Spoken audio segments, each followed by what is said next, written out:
phone to us for help. It was supposed to be our dream home and our family home to last us at least the next 10 years. Just got married. Can't even live with my husband. I've been quite upset. The wife she can't even talk about it anymore.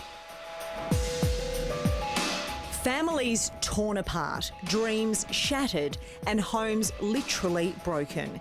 It's a scourge facing thousands of new homeowners. I would like to say that this is not what people invest in, and they have made building our first home the worst experience in the world, and it's been nothing but stressful on myself, my husband and my kids. This is supposed to be a new home, but Sarah Arthur says it's falling down.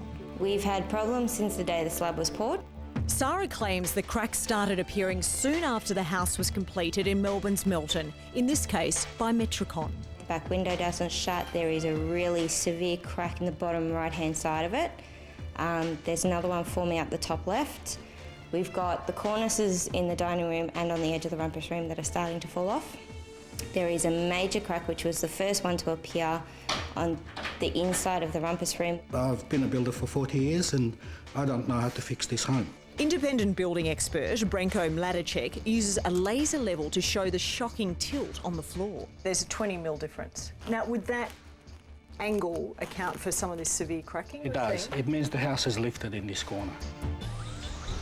Part of the problem is this, it's called reactive soil, and when it rains it absorbs that water and expands. It leads to something called slab lift. If you have a house without the correct preparation or correct drainage, the whole house lifts up, and that can lead to devastating cracks and damage. Damage occurs when the water is absorbed into the foundation material and the concrete slab heaves upwards. Couple that with decades of drought followed by heavy rainfall and you have a recipe for structural meltdown. If I was face to face with them right now, I'd say just fix it. Brian Simpson moved into his Point Cook home 5 years ago and it's given him nothing but heartache. It's affected my health and it should have been, I think, an easy run, but it hasn't. He signed a contract with Hermitage Homes, but an independent building assessor claims he too is a victim of slab heave. The house has actually broken its back, and if you look along the brickwork, you will see that straight line from one end to the other actually jumps a full brick course. The government gave us first homeowners grant to get our dream home, to make that possible, and I just feel like it's been taken away. So much for living the great Australian dream. Christine Kosnowski can only watch her Truganina home from the outside. It's a hard enough fight now, as it is, and not having anywhere to live, you know, apart from us living with our parents and but separately. Christine claims there's a 35mm lift on one corner of the house and hairline cracks started appearing soon after her home was built by Porter Davis. She refused to pay for completion of what she calls a damaged home and won't get the keys until she does. It's a systemic problem. Who's to blame? Is it the builders? Is it the engineers? Is it the building surveyors? Or is it the building commission? Christine's dad, Dr. Raymond Dixon, is a structural engineer. Should we be building on reactive soil at all? My preference would be not. The problem is many of these houses have been built according to existing standards, but given shifting weather patterns and booming new suburbs, some argue they need a serious overhaul. Robert Aricchio from law firm Slater & Gordon is considering launching a class action suit against home builders. He has more than 50 angry homeowners whose houses have been affected. It's the family home, the castle. You can't even begin to describe the emotion and not be touched by it. So what are the builders doing about it? In Christine's case, Porter Davis refused to comment. Hermitage Homes declined an on-camera interview, instead sending us a statement saying they'd not received any correspondence from the Simpsons since February 2011. Should there be an issue, the Simpsons should feel free to contact them so they can investigate thoroughly. And METRICON, Gideon Klein claims there's a simple solution for slab heave. What we recommend is that all of our clients install a concrete apron if they're in a highly reactive soil area.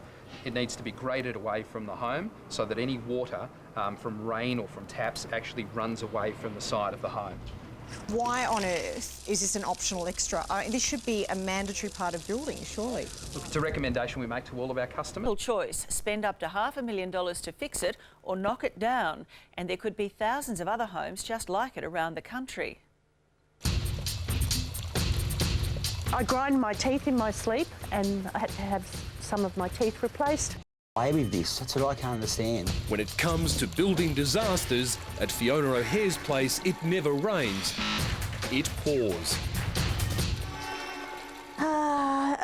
Effectively, there's no Aggie drain installed around the downstairs, and so nowhere for the water to go, basically? Nowhere for the water to go except underneath the house, and now the baseboards are all deteriorated. Fiona's home is only 4 years old. She bought it a year ago.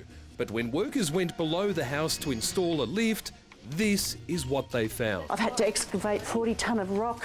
When we let the water go from underneath the house, we think it was about 2,000 litres. Which means joists that are supposed to be 400 mils clear of the ground have been rotting away in still water.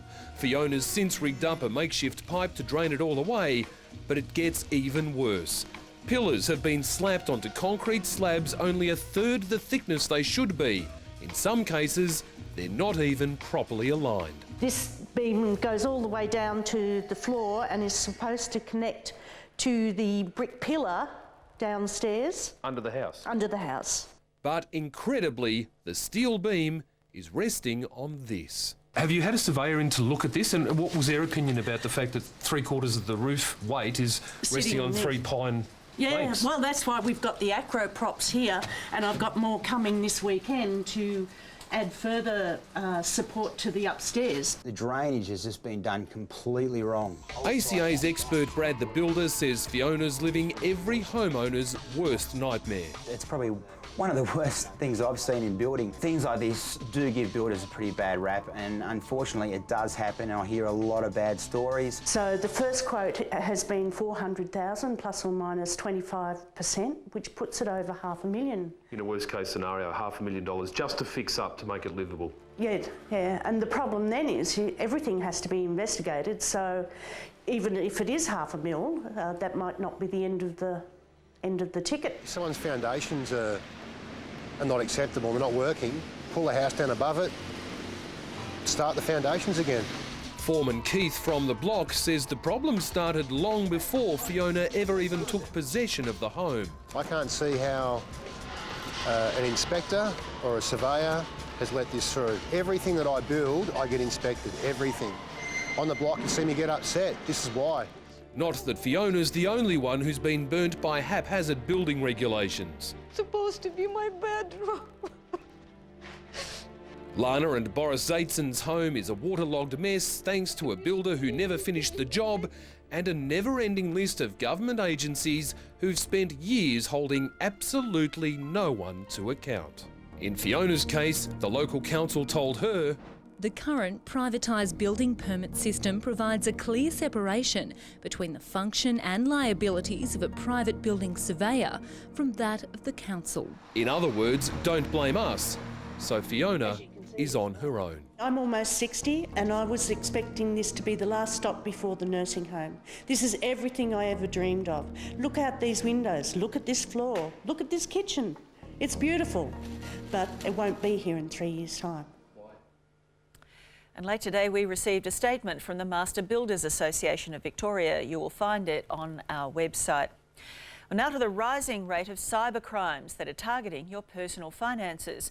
While these faceless crooks are nearly impossible to spot, there are ways to protect yourself. It was pretty scary that your whole